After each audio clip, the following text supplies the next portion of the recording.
federal government slashes 3 coronavirus-related unemployment programs Monday. One of the benefits assisted self-employed and contract workers who were out of a job, while another provided funds to folks unemployed for more than 6 months. The last gave millions of people an extra $300 a week on top of the standard unemployment checks they were already collecting. More than a dozen states previously ended this program before Monday's cutoff, citing the additional $300 incentivized people to stay out of work. But critics disagree. If they're making more on unemployment than they are in a job, then maybe it's not time to end the enhancement of the federal benefits, but a time to talk about income disparity. Meanwhile, the Biden administration is applauding the recent jobs report. We're the only developed country in the world whose economy is now bigger than it was before the pandemic. Even with the country adding 235,000 jobs last month, some employers are still feeling a massive hiring pinch. We normally have about 18 employees this time of year, and this year I have 6. I probably had 7 people over a week contact me, and I don't think any of them actually made it to an interview. And the need for more workers is causing some companies like CVS Pharmacy to reduce their hiring requirements for potential candidates, like eliminating the need to have a high school degree for entry-level positions. Salchi and Grasso, Fox News. Officials say due to the coronavirus pandemic, pretrial hearings set to resume Wednesday. 15 years ago, more than a dozen high-value detainees arrived at Gitmo from CIA black sites around the world, including accused 9/11 mastermind Khalid Sheikh Mohammed, also known by his initials, KSM. Then President Bush announced their arrival. It is invaluable to America and to our allies. Were it not for this program, our intelligence community believes that Al-Qaeda and its allies would have succeeded in launching another attack against the American homeland. The attorney for KSM's nephew, another Gitmo detainee, accused of wiring $125,000 to the 9/11 hijackers from the United Arab Emirates, tells Fox News his client was tortured. If 15 years of indefinite detention at Guantanamo have taught us anything, it's that justice for America cannot coexist with the abandonment of American values. Khalid Sheikh Mohammed charged with killing nearly 3,000 people on 9/11. Prosecutors say he boasted about planning the attacks. KSM will be in court at Gitmo Wednesday, along with 4 other high-value prisoners. KSM is one of 39 prisoners remaining here at Gitmo, down from a high of 680 during the Bush administration. Today, it costs $13 million a year to house each prisoner, compared to $70,000 a year for convicted terrorists at the Supermax prison in Colorado. While the Biden administration is under pressure to close Gitmo, Fox has learned there's a multi-million-dollar expansion to build new classified workspaces. Congressman Mike Waltz says it's worth it. We still need a capacity to detain these folks and detain these individuals and not put them in the United States. There's still no trial date set for Khalid Sheikh Mohammed or any of the other terrorists here at Gitmo. Some officials question if one will ever take place, and even if a trial does happen, a lengthy appeals process of 10 to 20 years is expected, meaning most of these men will die here on the island and not be executed. In Guantanamo Bay, Cuba, Lucas Tomlinson, Fox News. Fox's Trey Yingst has more. Satellite images show 6 planes at the Mazar-e-Sharif airport in northern Afghanistan, as the Taliban is reportedly blocking the planes from taking off, stranding Americans and Afghans.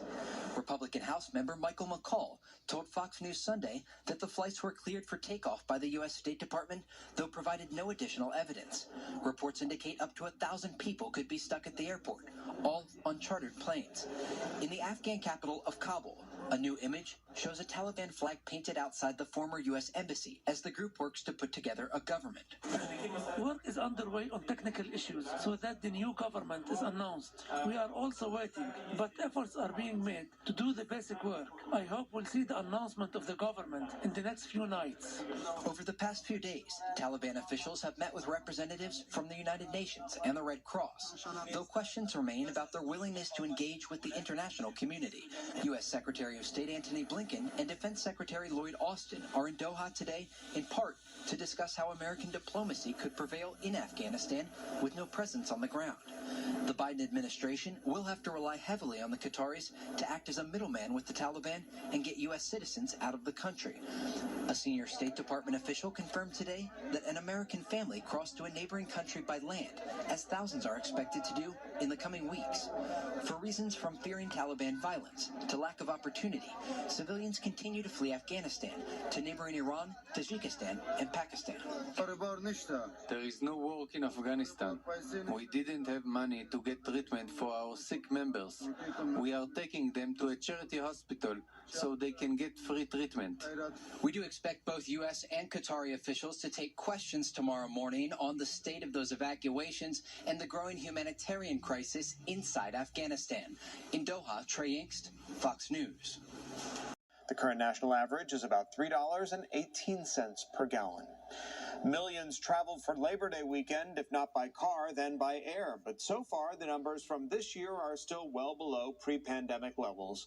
Take a look at the data on your screen from the TSA. These are the Friday through Sunday totals for the past 3 Labor Day weekends. We're excluding Labor Day since the numbers for this year are not yet final. You can see pre-pandemic levels in 2019 reach more than 6.2 million. This year, we're only at 5.3 million. American Airlines says that it will no longer cover woman. 3 others were hurt. Police say the gunman pulled up to a home in Brightwood Park and opened fire. They say they found 2 guns at the scene, including an untraceable ghost gun. The 3 survivors suffered non-life-threatening injuries.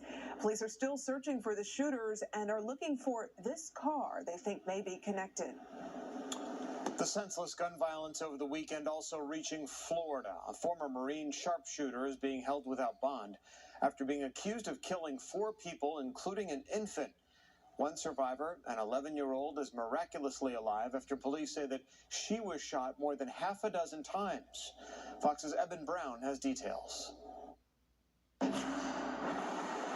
We're learning more about a shocking shooting in Central Florida. Neighbors tell police that the suspect, 33-year-old Brian Riley, was hanging around in the neighborhood the night before and made disturbing comments to one woman. She noticed this suspicious vehicle, and there was a strange person in it who said, "God sent me here to speak with one of your daughters." Early Sunday morning, a sheriff's lieutenant heard gunshots. When deputies arrived, they encountered a situation that looked like an ambush.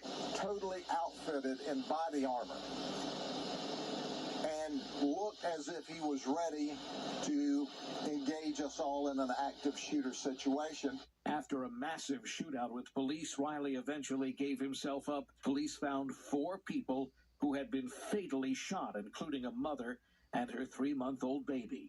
An 11-year-old girl miraculously survived despite being shot at least 7 times. The shootings appear to be random. Police say the gunman had no connection to any of the victims. Riley, a former Marine who fought in Iraq and Afghanistan, had no prior criminal history. He told investigators he was high on methamphetamines, even getting into another fight with police after going to the hospital. Tried to grab the Lakeland police officer's gun, and they had to fight with him again in the emergency room. Riley's girlfriend is cooperating with investigators.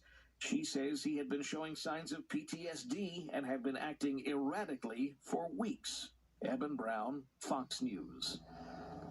Police were called out to the area because of the size of the party. While officers were out there, someone fired shots from a car, injuring 4 teenagers and killing 15-year-old Tanila Johnson, who's from McDonough. The 4 teens have non-life-threatening injuries. A senseless tragedy happened. A shooting that, by all means of purpose, it shouldn't have happened. Yolanda Petty's teenage son was there when the shots were fired, but luckily he wasn't hurt. Petty says Tanila was visiting Warner Robins for the holiday weekend. She has family there, but she lives in McDonough with her father. Tanila was a student at McDonough High School and played volleyball and basketball. Petty has lived in Warner Robins for decades and says this should be a wake-up call, that something needs to change in order to keep their children safe. We say the children are our future, but if we're taking their futures away, what do we have? And it was Val's child today. It could be anybody else's tomorrow.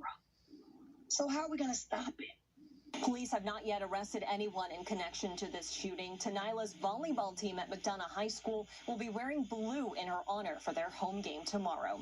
Janice Yu, Fox 5 News. Entrance ramp to I-20. Things escalated and guns were drawn. Police tell us a total of 4 men ended up getting shot. At last check, 1 was in critical, the other 3 suffered non-life-threatening injuries.